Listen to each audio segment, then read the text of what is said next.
Shalom, shalom, buenas tardes. En esta maravillosa tarde que el Eterno nos regala, vamos a continuar como es de costumbre cada 7 días, todos los martes, en el horario de las 6:30, a seguir con el tema de forjadores del cristianismo.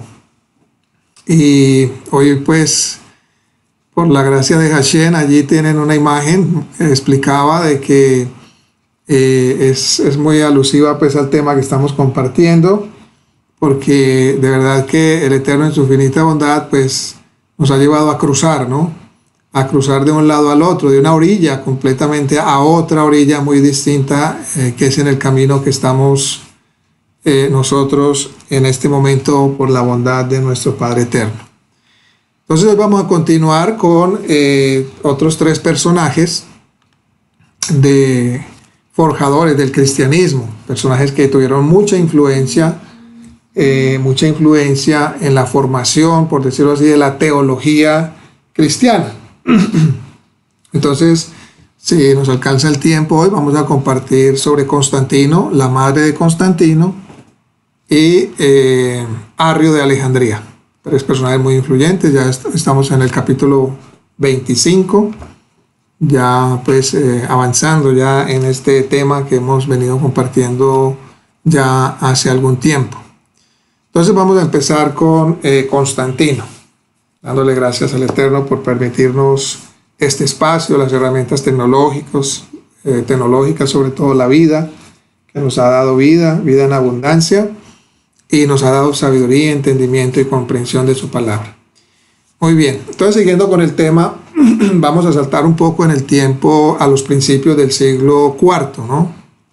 Donde una de las figuras políticas más importantes del siglo IV fue Constantino, emperador romano, a partir del año 306 después de la era común, ¿verdad? Después de que vino el Mesías. Constantino se dio cuenta, ¿verdad?, de que si él tenía a los cristianos de su lado, o sea, si él los tenía de su parte, de su lado, pues sería mucho más fácil restaurar la unidad del Imperio Romano, ¿verdad? Si él pues los hacía de su parte. Entonces, ya que el Imperio Romano en esa época, ¿no?, en ese tiempo estaba declinando, ¿verdad? Estaba declinando y se estaba tambaleando por los ataques de tribus godas, de los godos, de los visigodos y de los bárbaros en Germania, ¿verdad? Constantino aseguró que mientras avanzaba con sus tropas hacia Roma, él vio una visión, dice él, pues, que vio una visión en el cielo con dos letras griegas, que eran la Gui y la Ro, con las cuales se escribe la palabra Cristo en griego, ¿verdad? Afirmó que estas 2 letras, en esa visión pues que él dice que tuvo, él afirmó que estas 2 letras estaban cada una al lado de una cruz, y que oyó una voz del cielo que decía, ¿verdad? Esa voz que él oyó del cielo decía: por este símbolo vencerás, ¿cierto? Y esto fue visto por muchos cristianos como la conversión de Constantino, ¿cierto? O sea, esa supuesta visión o señal fue vista como si fuera pues una conversión, ¿verdad? Bien. Realmente, mis amados hermanos, pues esto obviamente se aleja mucho de una conversión auténtica, ¿verdad? Pues el tener una visión, soñar, o tener una visión con 2 letras o con una cruz, pues eso no tiene nada de conversión. Allí no hay pues el elemento de un arrepentimiento, eso no quiere decir nada, ¿cierto? ¿Por qué? Pues, ¿qué hizo Constantino? Constantino simplemente añadió a Cristo, pues a este Cristo, a la lista de sus dioses, ¿no? Recuerden que los romanos adoraban muchos dioses, entonces añadió uno más, pues según su pensamiento, añadió uno más a su vasta lista de dioses. En el año 320, después de la era común, Constantino hizo circular una moneda con los símbolos de sus dioses, ¿verdad? Y también un monograma, que un monograma es un nombre abreviado, para identificar a Cristo como uno de los dioses personales del nuevo emperador, ¿verdad? Entonces esta visión que tuvo Constantino y la noticia de su supuesta conversión, pues corrió como pólvora por todo el imperio, y los cristianos comienzan a mirar por primera vez con simpatía al emperador, ¿verdad? Entonces mire que el emperador era un hombre estratégico, estratega, un hombre muy habilidoso, y más cuando él estaba viendo que su imperio estaba declinando por los constantes ataques, ¿verdad?, de estas tribus, de los godos, de los visigodos. En el edicto de Milán, que es conocido por la historia como el edicto de la tolerancia, y en donde el cristianismo se comienza a ver como una religión permitida por el imperio, es decir, el Estado como tal ya no está en contra de la religión, del cristianismo como tal, sino que ya la empieza a permitir. Entonces hubo allí una componenda, ¿verdad?, como una especie de batalla entre Vicinios, que era uno de los líderes del ejército romano de aquella época, y por otro lado Constantino. Y muchas cosas se trataron en este edicto, en el edicto de Milán. Pero principalmente no hacer más persecuciones contra los cristianos, ¿cierto? Esto fue una de las cosas que, digamos, se trató en este edicto de Milán, y corría más o menos el año 313 después de la era común, o sea, después del Mesías.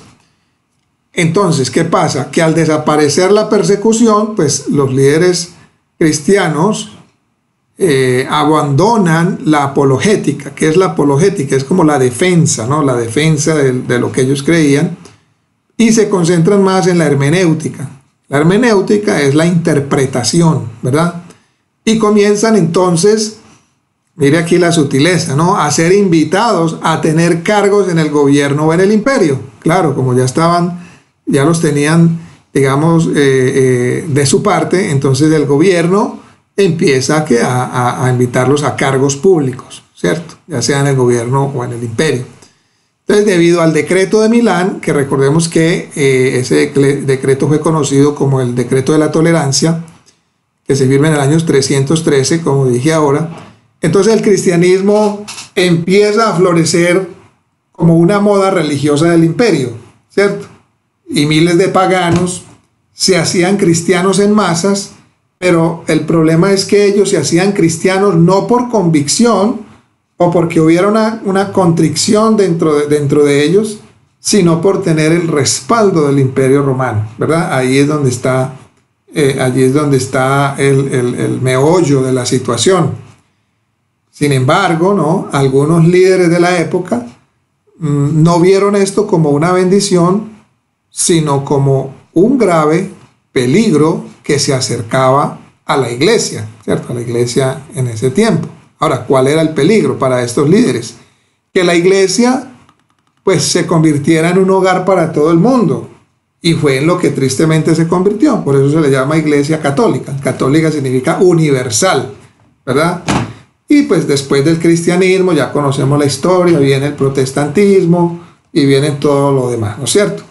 Entonces, pero el problema es que no había una experiencia auténtica de conversión y de instrucción cristiana, por usar el término, pues, muy, pues, a lo que estamos hablando, ¿no? Ese fue el problema. Entonces todo el mundo se empezó por la moda religiosa, empezó a tomar la religión cristiana, ¿verdad? Pero no como una convicción verdadera o una contrición dentro de sí mismos, que debían arrepentirse, ¿verdad? Dejar sus caminos, incluso de idolatría. O sea, aquí lo que empezó a haber fue una mezcla, ¿cierto? Como mencionamos ahora sobre Constantino, que Constantino, pues, por una visión, simplemente él no se convierte, sino que simplemente, pues, abraza una supuesta religión cristiana, pero con la finalidad de ¿qué? De tener de su parte a todo el cristianismo, ¿cierto? O al menos a todos los seguidores de la teología cristiana. Muy bien. Entonces, ese era el peligro que algunos líderes sí alcanzaron a visualizar. Entonces, con el decreto de Milán, o decreto de la tolerancia, conocido así por la historia, se eliminan las persecuciones de tajo, ¿verdad? Pero el emperador, como líder máximo, se reserva el derecho de decidir qué está permitido y qué no está permitido en la iglesia, pues a fin de que de mantener la unidad del imperio, que para él es de un valor importante por el momento político, ¿no?, que se estaba viviendo, ¿verdad? Bien, vamos a considerar dos características importantes de este periodo. Vamos a considerar dos características importantes de este periodo. Primera, la oración a los mártires y la adoración a la cruz de Cristo. Desde los días de los mártires, cristianos del segundo siglo, muchas comunidades cristianas tenían la costumbre de celebrar lo que conocemos nosotros en este contexto occidental como la Eucaristía o la Santa Cena, ¿cierto? En el lugar donde fueron sacrificados sus mártires y donde estaban sus huesos sepultados. Esto fue una tradición que se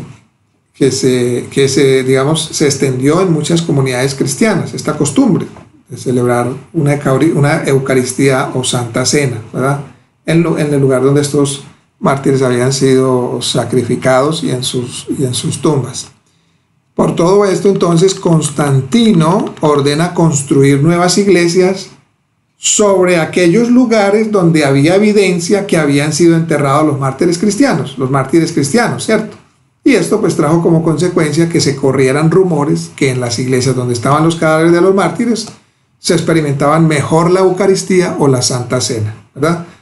Y por eso pues vemos hoy en día el Vaticano, en el Vaticano, debajo del Vaticano hay un cementerio, ahí están las tumbas de todos los papas y de todos estos hombres que han pasado por allí, ¿cierto? Allá está el Juan Pablo II, allá está Pablo VI, allá está, incluso hace poquito que murió un muchacho, un joven, que supuestamente era muy carismático, que había hecho ya un milagro, ¿cómo les parece? Y también fue sepultado allí, ¿verdad? Y que ahí está y que todavía no, o sea, su cuerpo permanece intacto, supuestamente no se ha descompuesto. No vaya a ser que lo hayan momificado, ¿no? Para hacer pasar como que es un milagro y bueno, en fin, el catolicismo está lleno de muchas cosas de estas.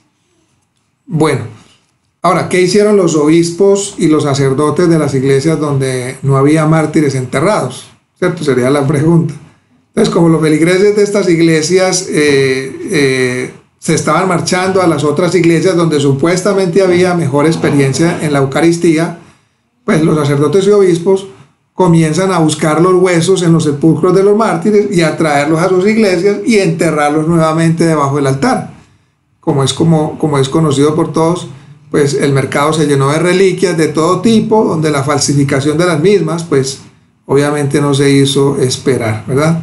Y comienzan a correr las historias inventadas, en su mayoría sin evidencia histórica, de nuevos mártires, de los cuales algunas congregaciones afirmaban tener sus restos. Y este mercado aún hoy lo podemos observar en las diferentes iglesias cristianas importantes del mundo, cristianas católicas, ¿no? Porque pues esto no creo que se lleve a cabo en las iglesias protestantes, pero sí es muy común en las iglesias católicas, como mencionamos ahora el Vaticano y muchas otras parroquias, ¿cierto?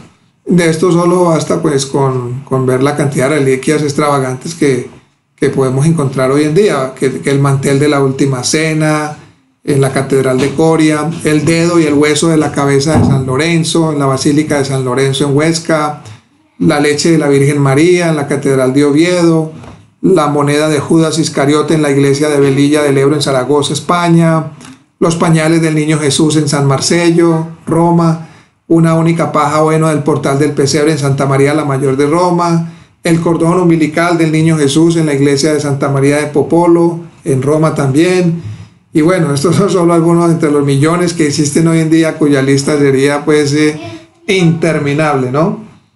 Interminable.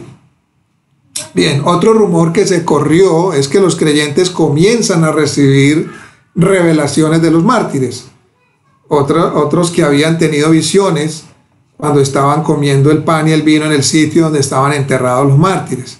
Por supuesto, todo esto se volvió pues una locura, tratando de buscar dónde estaban los mártires enterrados para tener experiencias supuestamente carismáticas o espirituales, ¿no? O de éxtasis, en fin.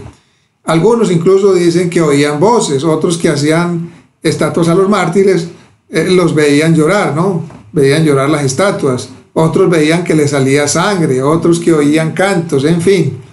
¿Verdad que esto se parece, ¿no? Esto nos parece incluso esto que ocurrió, estamos hablando de 1700 años aproximadamente, y pues esto hoy en día es muy común, ¿no?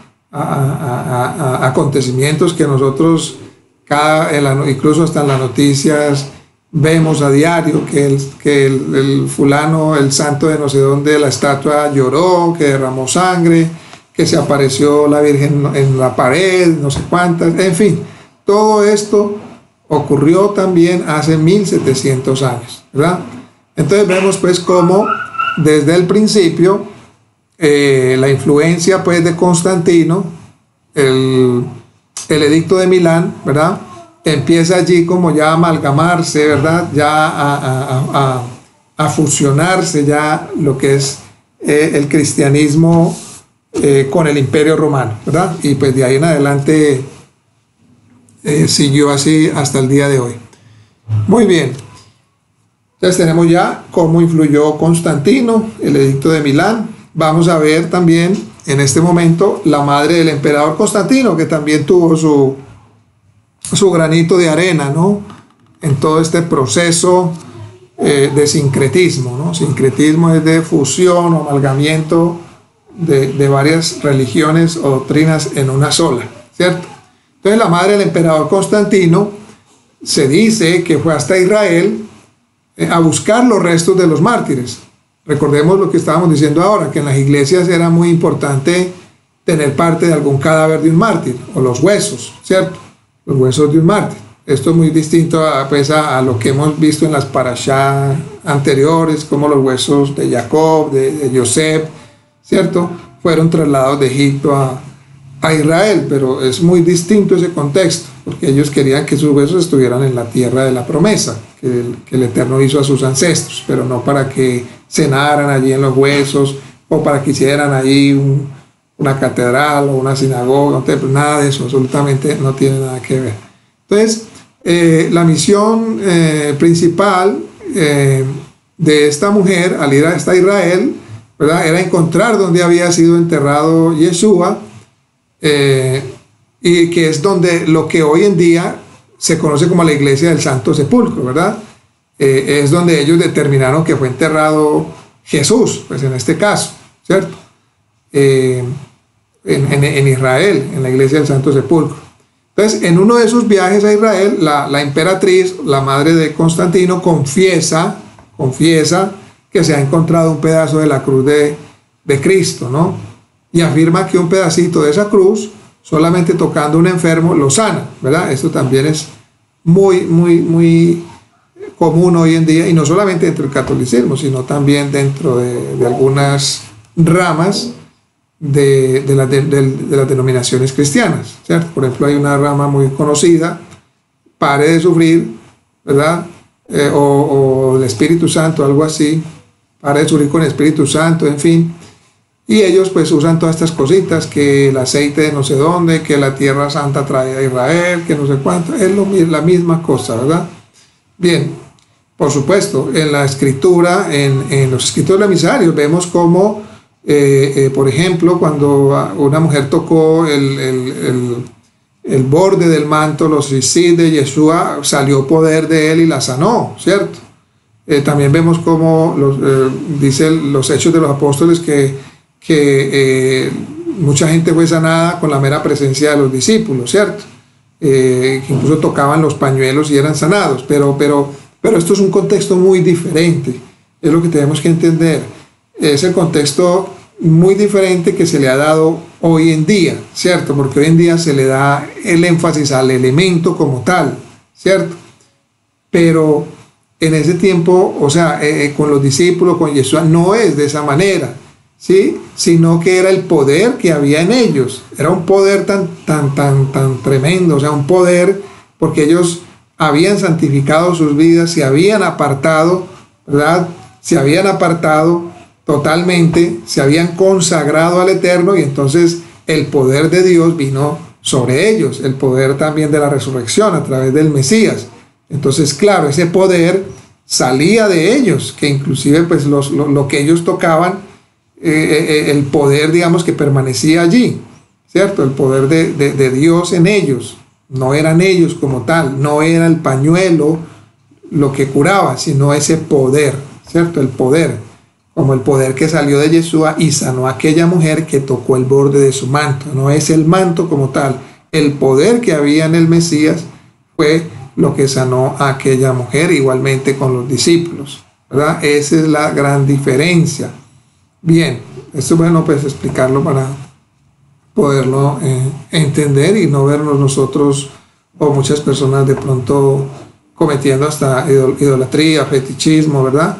Porque hoy en día pasa mucho eso. Incluso podemos decir que hasta lamentablemente en algunas corrientes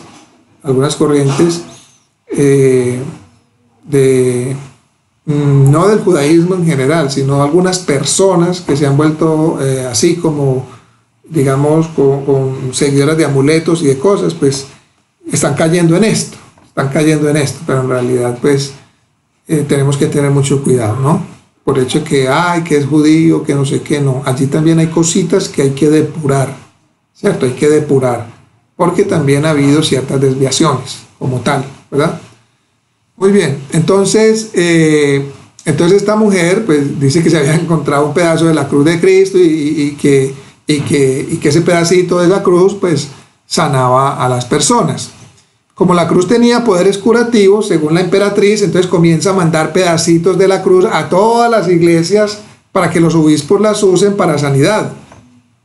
Y al escasear los pedacitos de la cruz enviada por la emperatriz, los sacerdotes entonces comienzan a construir cruces para sanar y para echar fuera demonios. Y es de aquí donde surge dentro del cristianismo la importancia de usar la cruz, porque la mamá del emperador dijo que tenía poderes milagrosos, y vamos a verlo, vamos a ver dos aspectos importantes aquí, ¿verdad? Entonces vemos cómo la cruz, que hasta hoy día es un elemento de adoración, ¿verdad? Dentro del catolicismo, es un elemento de adoración. Ellos le confieren poderes a la cruz, que hace milagros. Incluso cerca de donde yo vivo, en un cerro, hay una cruz allí, la gente hace peregrinación y romerías hasta allá, ¿verdad? Porque ellos le atribuyen a la cruz poderes y de sanación, milagrosos, en fin, eso es idolatría, totalmente idolatría, ¿verdad? Entonces vamos a ver dos cosas importantes, que ya mencioné la primera. La primera es la adoración a la cruz. Es allí entonces que tanto la adoración a la cruz como la adoración de los mártires que estaban enterrados debajo de los altares se introducen en la Iglesia Cristiana Católica, así como la beatificación de los santos, ¿verdad? Como vemos, pues, tal adoración a la cruz fue producto de la idea de la madre del emperador, algo que muy pocos inclusive saben hasta el día de hoy, ¿verdad? O si lo saben, pues en realidad están en un letargo y en un adormecimiento tan tremendo que no le ven nada de raro, ¿verdad? Y lo segundo, la segunda característica de este periodo es la adoración en domingo. Es la adoración en domingo. En el año del 321 al 324, después de la era común, de la venida del Mesías, Constantino ordenó un decreto imperial por el cual todos los soldados del imperio estaban obligados a adorar el Dios supremo del día domingo, es decir, el día del sol. El domingo, que era el primer día de la semana, no el séptimo, el domingo en realidad es el primer día de la semana. era el día que había sido consagrado al sol por los romanos, ¿verdad? De hecho, si uno mira en inglés, la palabra Sunday, que es en inglés Sunday, día del sol, ¿cierto? Día del sol, porque eso viene pues de mucho tiempo atrás. Domingo viene de Dominus, día del Señor, ¿cierto? Pero en este caso el día del sol. Entonces los paganos pues no vieron ninguna normalidad en adorar al dios sol en el día domingo, y los cristianos tampoco vieron un problema mayor en adorar a Cristo en domingo, porque de hecho ellos celebraban la resurrección de Cristo en domingo. Miremos qué se pudo encontrar al respecto sobre el domingo. El día domingo, ¿no? El diccionario enciclopédico hispanoamericano, en su artículo sobre el domingo, dice: el emperador Constantino, en el año 321, fue el primero que ordenó una rigurosa observación del domingo, prohibiendo toda clase de negocios jurídicos, ocupaciones y trabajos. Únicamente se permitía a los labradores que trabajaran los domingos en faenas agrícolas, si el tiempo pues era favorable. Una ley posterior del año 425 prohibió la celebración de toda clase de representaciones teatrales, y finalmente en el siglo VIII se aplicaron en todo su rigor al domingo cristiano las prohibiciones del sábado de los judíos, ¿verdad? Entonces miramos cómo allí también tenemos cómo el domingo, ¿verdad?, fue decretado por Constantino como un día obligatorio, ¿verdad? No fue un día... Esto no fue un día ordenado por el Mesías. El Mesías nunca habló del domingo como día de reposo, ni sus discípulos, ninguno de ellos habló de un cambio de día de reposo. El día de reposo siempre ha sido el mismo. Desde la primera semana de la creación es el séptimo día, que no es domingo, sino el día que se conoce hoy como sábado, ¿no? De hecho, el sábado heredó el nombre del griego, y el griego lo heredó del Shabbat, que es en hebreo. Entonces vemos que ese día no ha cambiado. Hasta el nombre tiene mucha relación, ¿cierto?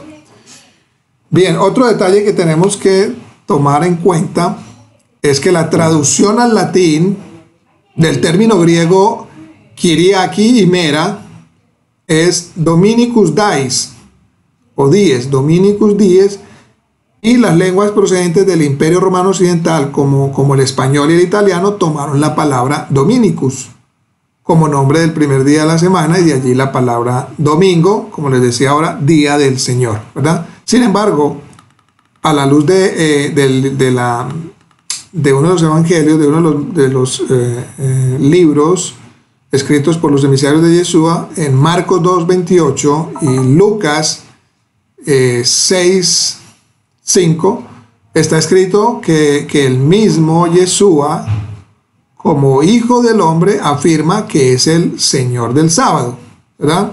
Pero en este caso, digamos que esta es una interpretación también un poquito amañada a la teología cristiana, porque aquí esto lo han mal interpretado, ¿verdad?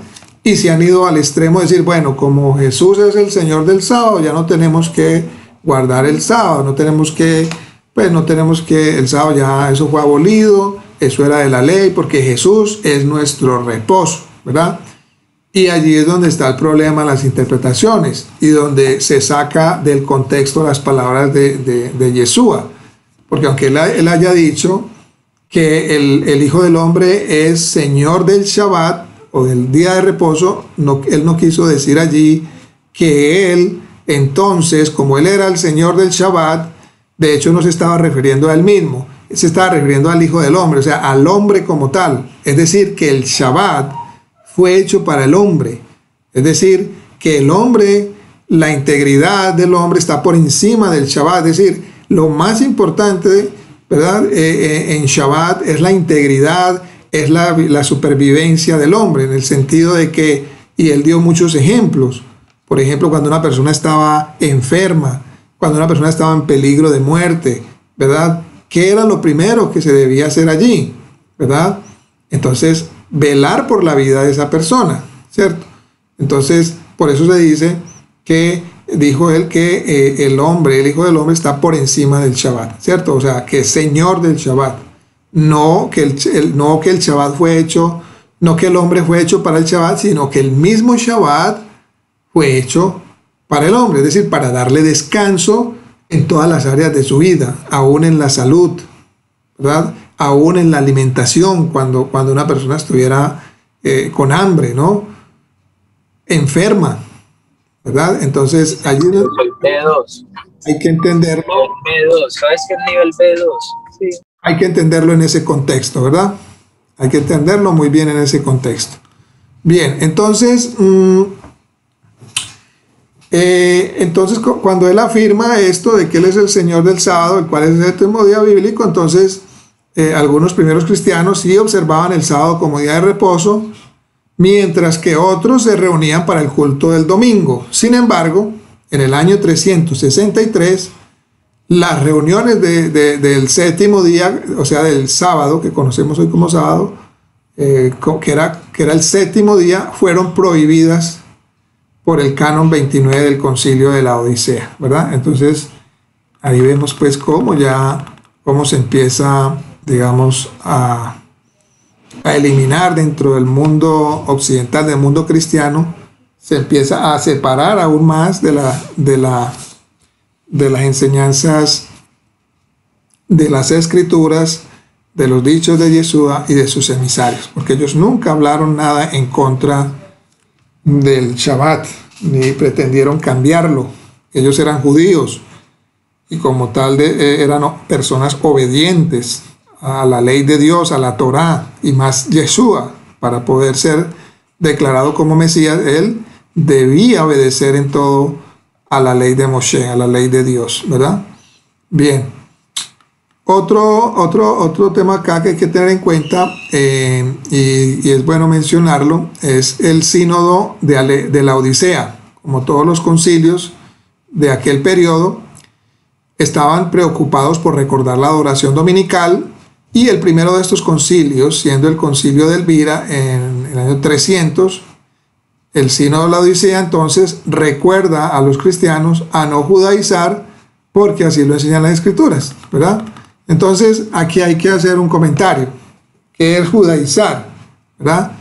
En la mentalidad, ¿verdad? De la teología hoy día cristiana, judaizar es enseñarle los mandamientos a una persona, ¿cierto? Es enseñarle a una persona que el sábado es permanente, que el sábado no ha sido abolido, que el Mesías dijo: yo no vine a abolir, sino a cumplir. Cualquiera que practique y enseñe será llamado grande en el reino de los cielos. Cualquiera que no practique y así enseñe a los hombres será llamado pequeño en el reino de los cielos, ¿cierto? Entonces, cuando una persona, digamos, que está acostumbrada a la teología cristiana, oye hablar o oye enseñar de esta manera, pues dicen que esa persona está judaizando, ¿verdad? Pero judaizar tiene un trasfondo mucho más profundo, o sea, no es como tal, ¿verdad? Judaizar es obligar a una persona que nació en otro contexto, en las naciones, a que viva como un judío. Es decir, que tiene que cumplir todas las directrices, no solamente tiene que cumplir la ley de Moisés, sino que tiene que cumplir también todo lo que dijeron los jueces judíos, en este caso pues los sabios, los rabinos, ¿verdad? Que tiene que usar, que sí, tiene que obligatorio usar la kipá, que tiene que obligatorio usar sí en la calle, que tiene que obligatorio poner la mezuzá en la puerta, en fin, todo lo que es obligatorio para los judíos, más no obligatorio para las personas de las naciones, ¿verdad? Entonces es como imponerle a ellos que vivan como si fueran judíos. Eso es judaizar, ¿verdad? Otra cosa es enseñar los mandamientos de Dios, ¿verdad? Es enseñarles la paz que viene por la obediencia, por amor a Dios, no por obligación e imposición, no porque están obligados, no por decirles que es que somos judíos o que somos de la tribu tal o cual. No, esa es una manera errónea de enseñar, No, no debemos enseñar de esa manera porque estamos asumiendo cosas que realmente no sabemos si son, ¿verdad? Yo no sé si vengo de ancestros o no vengo de ancestros judíos. Eso solamente lo sabré cuando venga el Mesías. Lo que sí debo procurar y debemos todos procurar ahora es caminar en obediencia a medida que el Eterno nos vaya enseñando en su palabra, a medida que el Eterno nos vaya llenando y vamos siendo llenos de ese amor hacia nuestro Padre, pues vamos tomando mandamientos, no para hacernos judíos, porque no necesitamos hacernos judíos. No hay un error en que Dios creó a los judíos y creó a las naciones. No hay error, porque entonces eso sería decir que Dios es imperfecto. Él es perfecto en todo lo que Él hizo. Todo lo que Él hizo al principio dijo que era bueno, ¿verdad? Entonces, no se trata de que vivamos como judíos, ¿verdad?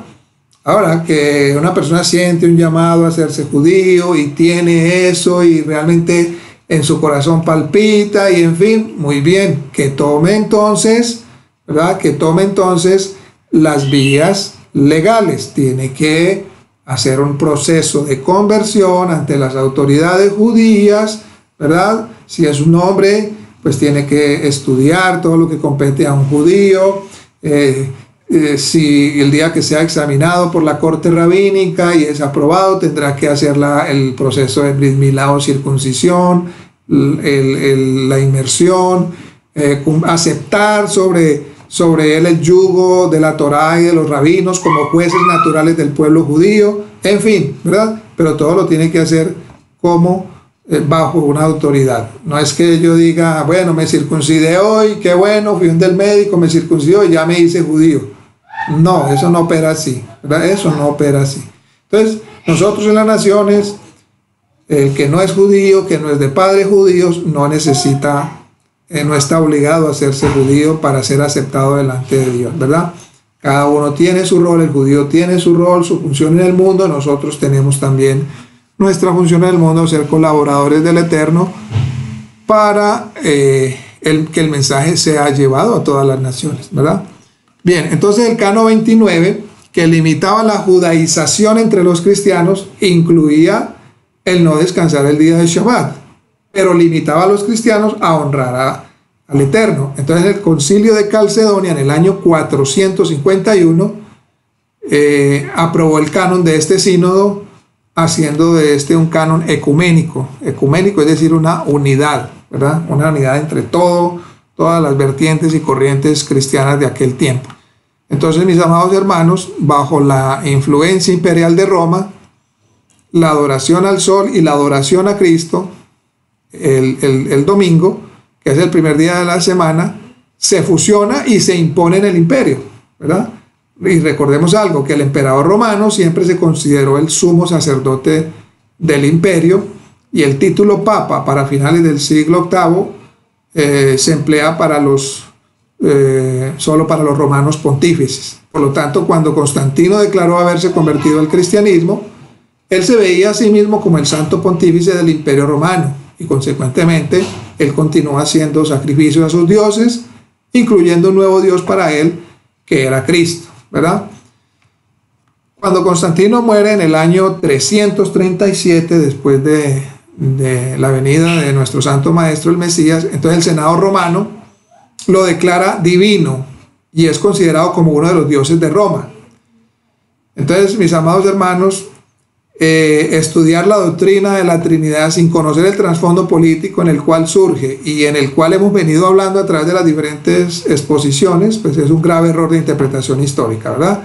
Desconocer el hecho de la supuesta conversión de Constantino y desconocer el hecho político que se introduce y que mencionamos nos puede llevar a dos extremos en el cual debemos evitar caer. El primero, asumir que la doctrina de la Trinidad tiene como propósito la interpretación bíblica, cuando el propósito es la apologética teológica, o sea, la defensa, ¿verdad?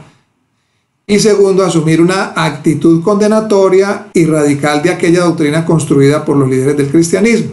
Entonces, ambos elementos deben ser evitados, y la única manera de evitarlo pues, es analizar la doctrina y su interpretación teniendo en cuenta el contexto real, histórico, religioso, donde estos hechos tuvieron lugar, y por eso es que estamos estudiando cada martes, cada tercer día de la semana, este tema de los forjadores del cristianismo, para conocer la historia, cómo se formó el cristianismo, cuál era el pensamiento de los fundadores del cristianismo como religión, porque el cristianismo se convirtió en un híbrido, en una religión de sincretismo, de la unión de varias vertientes paganas, idólatras. Allí hay de todo, ¿no? Y es por eso pues que el contexto político, con la conversión de Constantino, tiene que ser añadido al contexto filosófico, al contexto religioso, al contexto de las religiones de misterios, etcétera, etcétera. Hemos pues venido estudiando previamente, ¿verdad? Entonces, por eso es tan importante conocer la historia para no repetir los mismos errores. Conocer la historia ayuda mucho, conocer los contextos culturales, religiosos, ayuda mucho para ir depurando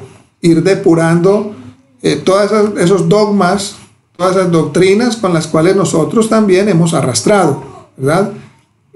Para que también nosotros pues podamos ser colaboradores en la restauración de todas las cosas y podamos ser colaboradores también en que otras personas también conozcan la verdad, ¿verdad? Conozcan en dónde están, conozcan o crearles más bien también la necesidad a ellos, la necesidad, ¿verdad? Y el deseo también en ellos de conocer la verdad de la palabra del Eterno, ¿verdad?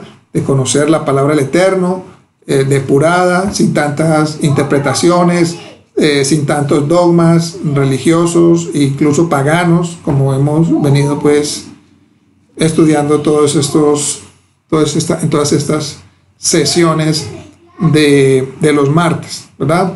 Entonces, bueno, parece que por el tiempo no alcanzamos a ver a Arrio de Alejandría, que fue otro personaje entre el año 310 al 316, también que tuvo mucha influencia dentro de la formación del cristianismo.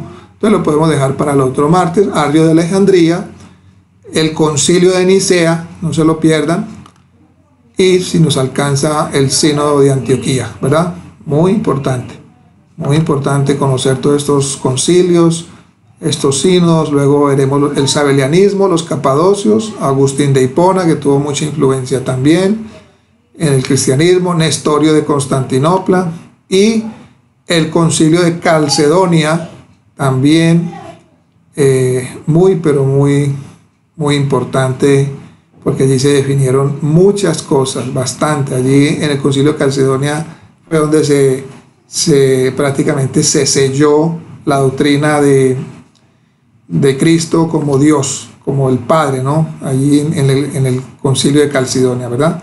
Entonces los animo pues para que no pierdan el hilo de estas clases que estamos teniendo los martes. Bien, Baruch Hashem, entonces acá damos por terminada esta clase.